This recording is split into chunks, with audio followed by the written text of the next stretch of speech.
이제 성전을 완공하고 성전 기물을 다 완성합니다. 그리고 마지막으로 이 언약궤, 하나님의 임재의 상징이었죠. 이 언약궤를 지성소 안으로 드리는 일을 하고 있는 것입니다. 그런데 언약궤를 지성소 안으로 드리는 사건들을 쭉 기록하면서 우리가 1절부터 5절까지는 언약궤를 운반하는 일, 어떻게 운반했는가 그것을 기록하고 있고요.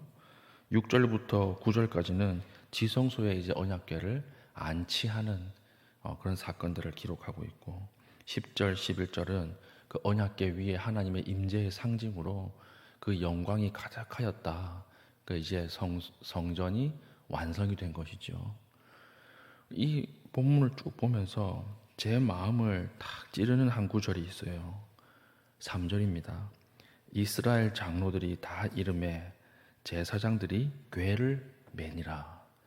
언약궤를 옮길 때는 하나님 반드시 제사장이 어깨에 메고 옮기도록 말씀을 하셨습니다.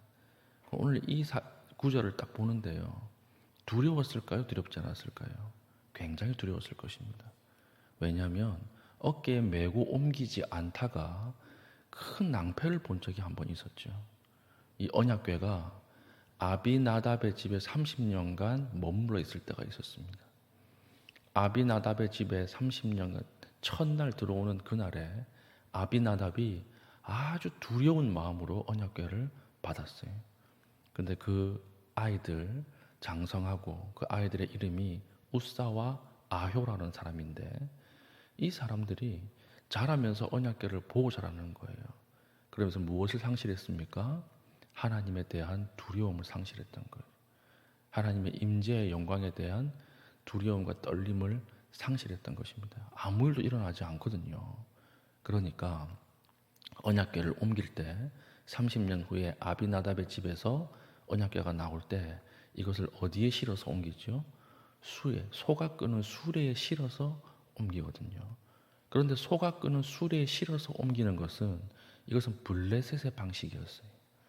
아비나답의 집에 처음 들어올 때 소 위에다가 얹어가지고 들어오지 않습니까? 새끼 낳은 소에게 이걸 가는 곳마다 블레셋 지방이 엄청난 피해를 보니까 블레셋 사람들이 이것을 만지지 못하는 것입니다.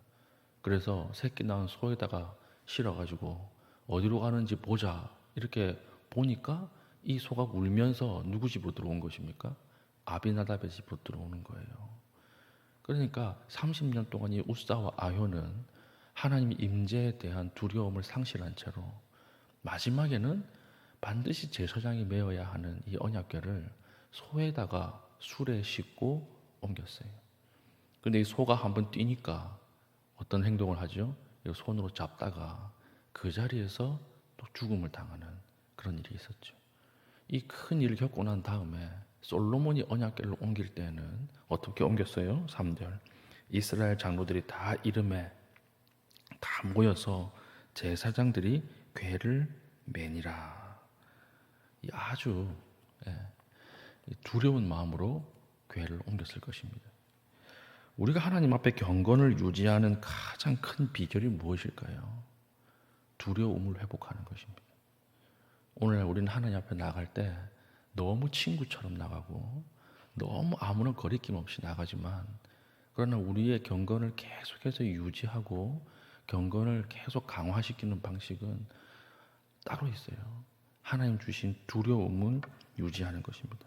그래서 빌립보서 2장 12절 보시면 그러므로 나의 사랑하는 자들아 너희가 나 있을 때뿐 아니라 더욱 지금 나 없을 때에도 항상 복종하여 두렵고 떨림으로 너희 구원을 이루라 이렇게 말씀하셨을 거예요. 하나님 앞에 경건을 유지하는 방식은 두 가지, 두렵고 떨림입니다. 모든 죄인은 하나님의 깊은 임재를 체험할 때 가장 먼저 느끼는 감정이 무엇일까요? 깊은 두려움입니다. 죄라고 하는 것은 어떻게 드러날까요? 죄는 사람들 앞에서는 법률로 그 존재가 드러나게 되어 있습니다. 죄는 자기 안에서는 양심으로 죄를 파악하게 됩니다. 하나님 앞에서 죄는 어떻게 드러날까요? 두려워하는 마음으로 드러나게 되는 것이죠. 그래서 아담과 하와가 처음 죄를 지었을 때 무화과 나무 아래에 숨었던 이유가 무엇이었습니까? 하나님에 대한 두려움이 생겼기 때문에 그렇습니다. 그러나 그 두려움이 은혜예요. 왜 두려움이 은혜인가? 두려움이 있을 때 죄에 대한 애통이 시작되는 것입니다. 두려움이 있을 때 죄에 대한 깊은 고뇌가 있는 것입니다. 두려움이 있을 때 회개하고자 하는 마음이 있는 것입니다. 이 마음 위에 하나님이 용서라고 하는 은혜를 허락해 주시는 거예요. 이 마음 위에 하나님이 십자가 사랑이라고 하는 것을 부어주시는 것입니다. 그때 마음이 열리게 되고 하나님과의 인격적 교제가 시작되는 것입니다. 두려움 없이 사랑이 시작되지 않아요. 남녀 간의 사랑은 두려움이 없지만 하나님과의 영적인 사랑은 두려움에서부터 시작이 되는 것입니다. 죄의식 없이 십자가의 깊은 은혜를 누릴 수 없습니다. 깊은 죄의식, 깊은 탄식 앞에 나아온 그 사람이 십자가의 용서의 은혜를 체험하게 되는 것입니다. 우리 시대에는 많은 두려움이 있죠. 우리 시대는 경제 위기의 두려움이 있고, 노후의 두려움이 있고, 직장의 두려움이 있고요. 전염병의 두려움이 있습니다. 결혼에 대한 두려움이 있습니다. 정치적 소란에 대한 두려움이 있습니다. 많은 사람들이 두려워합니다. 그러나 가장 중요한 한 가지 두려움을 망각하고 있는 것이죠. 하나님에 대한 두려움. 하나님에 대한 깊은 경외, 떨림, 이것을 망각하고 있는 것입니다. 오늘날 우리가 두려움의 대상이 되시는 하나님을 잃어버렸기 때문에 다른 모든 일에 점점 더 깊은 불안감을 느끼고 살아가는 것은 아닌지 오늘 말씀을 통해서 한번 돌아볼 수 있기를 축복합니다. 그래서 하나님의 영광이 이 자리에 임했을 때 어떤 일이 벌어집니까? 그 두려움 앞에 하나님의 응답으로 10절, 11절이지요. 제사장이 성소에서 나올 때에 구름이 여호와의 성전에 가득하매. 한번 상상을 해보십시오. 성전에 구름이 앞이 보이지 않을 정도로 빽빽하게 들어온 거예요. 하나님의 임재의 상징이죠. 11절 제사장이 그 구름으로 말미암아 능히 서서 섬기지 못하였으니. 너무 두려운 거예요.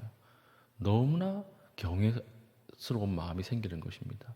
능히 서지 못하였으니 이는 여호와의 영광이 여호와의 성전에 가득함이었더라. 이 영광이라고 하는 것은 어떤 빛이라고 한번 설교했습니까? 죄를 소멸시키는 빛이죠. 이건 창조된 빛이 아니라 창조주의 빛이에요. 빛이 있으라 했을 때 만들어진 빛이 아니에요. 하나님이 태초부터 가지고 계신 빛인데 이 빛 앞에 서면 죄가 소멸되고 죄가 용서받는 것입니다.